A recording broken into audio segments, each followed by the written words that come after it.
ঢাকা এক আসনে বাড়ছে নির্বাচনী উত্তাপ্ত, বিএনপি ও জামাতে ইসলামীর প্রার্থী চূড়ান্ত। আসন্ন জাতীয় সংসদ নির্বাচনকে সামনে রেখে রাজধানী সংলগ্ন গুরুত্বপূর্ণ আসন ঢাকা এক, দোহার ও নবাবগঞ্জে রাজনৈতিক উত্তাপ্ত ক্রমেই বাড়ছে। ইতোমধ্যে প্রধান দুটি রাজনৈতিক দল বাংলাদেশ জাতীয়তাবাদী দল বিএনপি ও বাংলাদেশ জামাতে ইসলামী তাদের প্রার্থীর নাম চূড়ান্ত করেছে। এই আসনে বিএনপির মনোনীত প্রার্থী হিসেবে চূড়ান্ত হয়েছেন খন্দকার আবু আশফাক। তিনি দীর্ঘদিন ধরে দলের রাজনীতির সঙ্গে সক্রিয়ভাবে জড়িত এবং স্থানীয় পর্যায়ে একজন পরিচিত মুখ।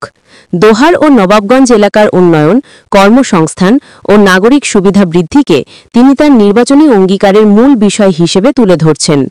অন্যদিকে বাংলাদেশ জামাতে ইসলামী থেকে প্রার্থী হিসেবে মাঠে নামছেন ব্যারিস্টার নজরুল ইসলাম। তিনি একজন সুপরিচিত আইনজীবী ও ইসলামী রাজনীতির সক্রিয় সংগঠক হিসেবে পরিচিত।